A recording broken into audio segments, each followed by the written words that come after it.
We've got talk here of the life force, which has got some unhelpful associations.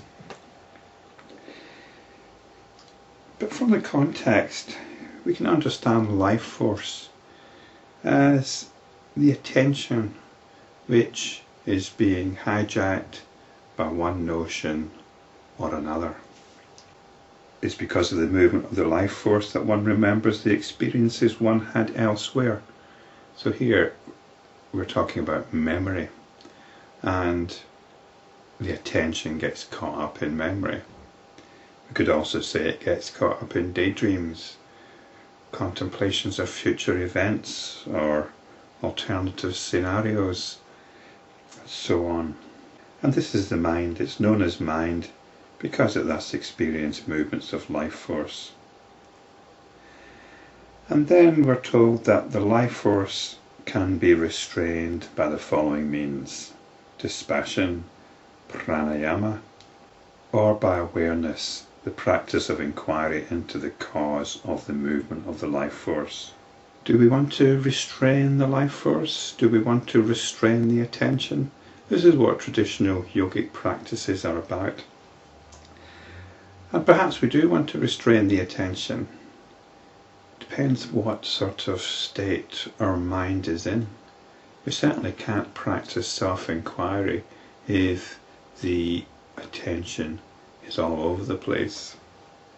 So if we're not able to practice self-enquiry, if our mind is in what was referred to as an immature state, then we might as well practice some activity which helps to settle us, helps to settle the attention down. But otherwise, if we can practice self-enquiry, then we should get on with it. It is possible for the mind to assume the existence of intelligence in a stone, but the mind does not possess the least intelligence. The mind is a tool or an organ. It's like a hand. It's like a hand that's got us by the throat and is pulling us this way and pulling us that way. It's strangling us, it's limiting us. This is what the mind is like. We're often told that the mind is our own worst enemy. The mind pushes us in directions we know are not in our best interests, or are not in the interests of others. Why is this? This is a peculiar state of affairs, isn't it? The mind is not working in our own best interests, because we're not the mind. We are the underlying awareness that the mind has hijacked. The mind assumes it's intelligent. We assume that it's admirable to have a good mind. What's admirable is our sense of being. Movement belongs to the life force which is inert. Intelligence, or the power of consciousness, belongs to the self. So movement belongs to the life force which is inert. This is the attention which is being hijacked all over the place. And intelligence, or the power of consciousness, belongs to the self. This is awareness. It is the mind that fancies a relationship between these two factors, that is, between itself and between awareness. But it's rather like the relationship between the ripple on the surface of the water and the water itself, the ripple being the mind and the body of water being the self. The ripple seems to be what's doing things. It's what it represents movement, but it's got no independent identity. In some ways it doesn't even exist. There's only the water. It is the mind that fancies a relationship between these two factors, that is, between itself and its underlying awareness or intelligence. But such fancy is false, and hence all knowledge that arises from this false relationship is also false. The mind only deals with notions, and it gets involved with its own notions. And this is not real, it's only notions.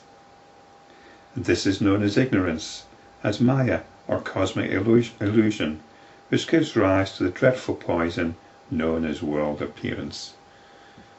This is a notion that we've got, that there's an external world, and we get sucked into this notion. We identify with this notion, and in so doing, we limit ourselves. We poison our sense of being, our sense of what our awareness is in essence. This relationship between the life force and consciousness is imaginary. So that's the relationship between the mind, which is the life force, and consciousness. If it is not so imagined, there can be no world appearance. I think another word for imaginary might just be notional. That might be a better word. If it is not so imagined, there can be no world appearance. In other words, it's all notional. Notions of an external world and of an individual self, an individual me, experiencing that world. The life force, this is the mind again, by its association with consciousness becomes conscious and experiences the world as its object. But all this is as unreal as the experience of a ghost by a child. The movement within the infinite consciousness alone is the truth. Everything takes place within the infinite consciousness, and the infinite consciousness is the nature of our own awareness. Everything is happening within that. Can this infinite consciousness be affected by any finite factor? This is like saying that the ripple on the surface of the water somehow has some control over the whole pond, which is clearly absurd. In other words, can an inferior entity overwhelm a superior one? Hence, O Ram, in truth there is no mind or finite consciousness. When this truth is clearly understood, that which was falsely imagined as the mind comes to an end. It appeared to be because of imperfect understanding. When this misunderstanding ceases, the mind also ceases to be. The mind is like a whirlpool. But a whirlpool is essentially water. It has its own force. The mind has its own force. But we can step back from that force and realize that there's only water, only awareness. So we could say perhaps that the mind is like a vortex within awareness, which sucks awareness in. But we can stop allowing ourselves to be sucked into it.